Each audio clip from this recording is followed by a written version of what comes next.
তোমার ভালো থাকাটা সম্পূর্ণ নির্ভর করছে তোমার উপর। মানে তোমার ভালো থাকাটা তোমার হাতের মুঠোয়। কিভাবে?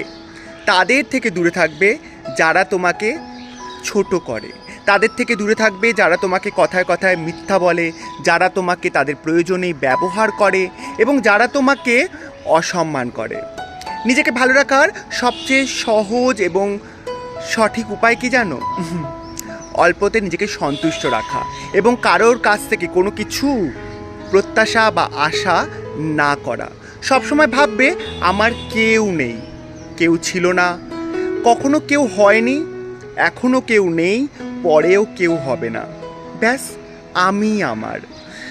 তখন যদি কেউ বলে যে তুই তো পুরো একা হয়ে গেলি, তো নিজের আত্মসম্মান বাঁচাতে আমার মনে হয় একা থাকা অনেক শ্রেয়।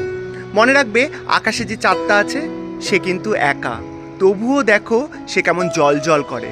তাই নিজেকে একা রেখে জ্বল জ্বল করো।